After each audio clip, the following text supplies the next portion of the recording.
Have you ever helped someone and later felt sorry? Let's see how this happens in today's story. Greg works as a porter at the Shepton Hotel in New York. His job is hard, but every day after work, he does the same thing.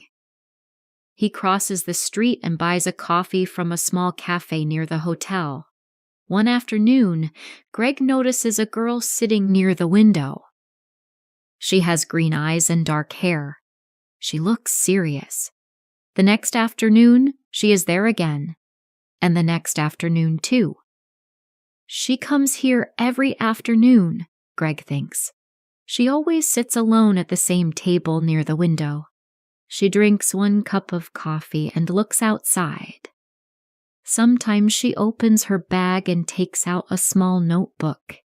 Greg does not know why, but he likes seeing her there. After a long day at work, the cafe feels warmer when she is inside. That evening, Greg decides to speak to her. He buys his coffee and walks to her table. "Hi," he says. "My name is Greg. Can I sit here?"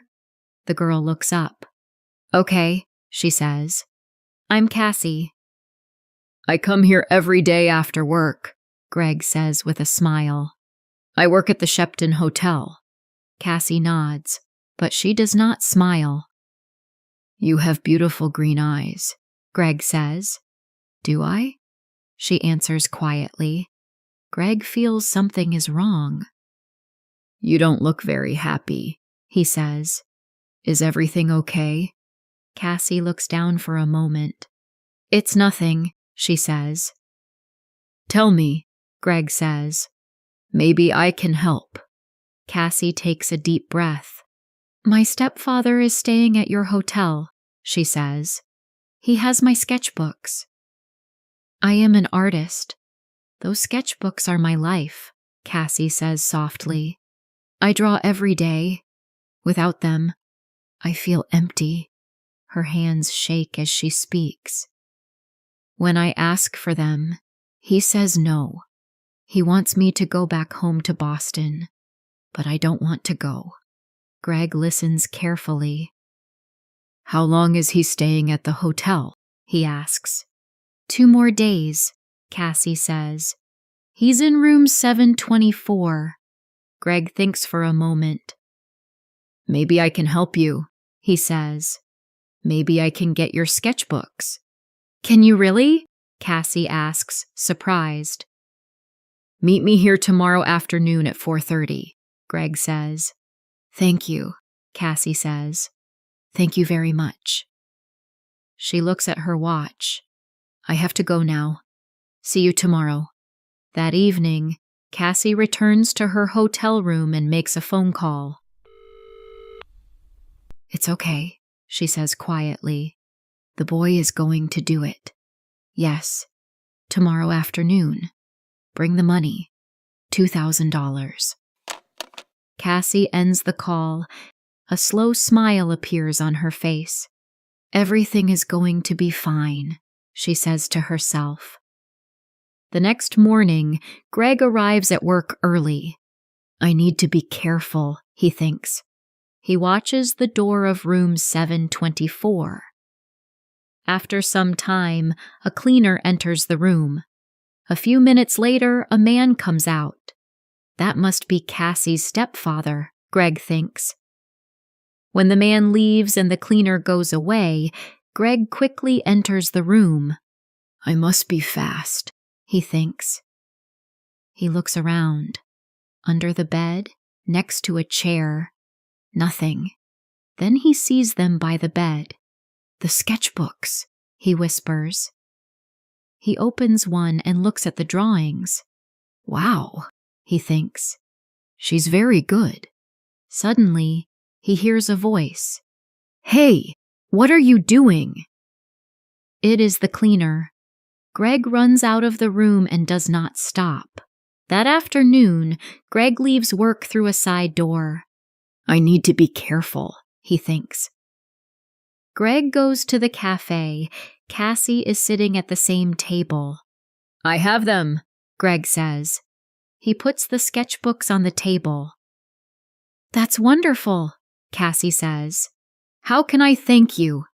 We can meet later, Greg says, after I go home and change. I'm sorry, Cassie says. I can't tonight. Maybe tomorrow. Okay, Greg says. Tomorrow evening at 6, Cassie says. Here. Cassie stands up to leave. Don't forget your key, Greg says. Oh, thanks, Cassie says quickly. She takes it and leaves. Greg finishes his coffee. Then he sees his friend Mike, who also works at the hotel.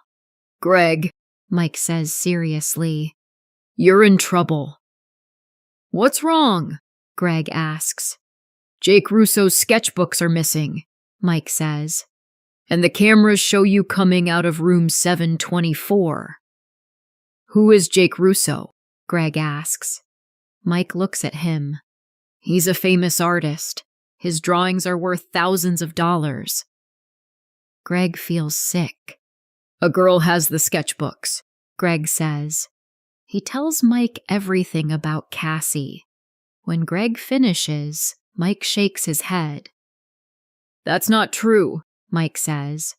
Jake Russo doesn't have a wife or a stepdaughter. Greg feels cold. He understands now. He was deceived. You must find that girl, Mike says. And you must do it before the police find you. I was stupid, he says quietly. I trusted her. Greg walks toward his small apartment. When he sees a police car near the street, he stops. They are looking for me, he thinks. That night, Greg sleeps on a train in the subway. The night is long and cold. Greg does not sleep well.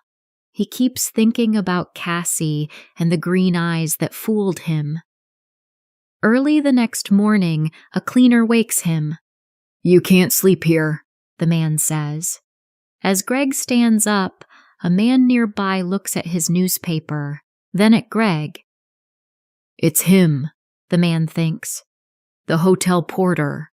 Greg sees his own picture on the front page. Oh no, he thinks. I have to get out of here.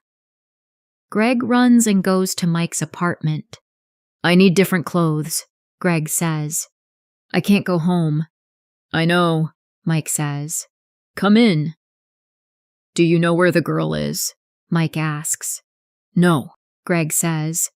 Then he stops. Wait, her key. It's a key to the Dolphin Hotel. That's near 42nd Street, Mike says. I have to stop her, he says, and runs out of the apartment. 20 minutes later, Greg is near the Dolphin Hotel. Then he sees Cassie come out. Cassie, he calls. She looks at him but does not stop. She gets into a car. An old man nearby speaks. Pier 83, he says. Circle Line boat. Greg smiles. Thank you. He runs as fast as he can.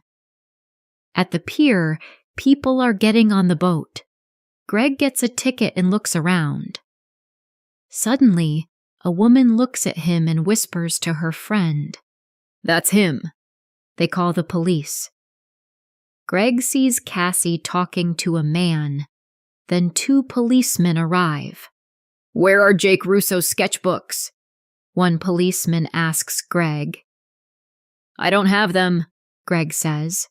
She does. The policemen turn to Cassie. You're coming with us, one of them says. I don't understand, Cassie says. You will, the policeman answers. Later, Greg returns the sketchbooks to Jake Russo at the hotel. I'm very sorry, Greg says, and tells him everything. Jake Russo smiles. It's okay, he says, but stay away from girls with beautiful green eyes. Let's learn a word, deceived. Deceived means someone makes you believe something that is not true. In the story, Cassie deceived Greg with a false story. Have you ever been deceived by someone you trusted? Tell me in the comments.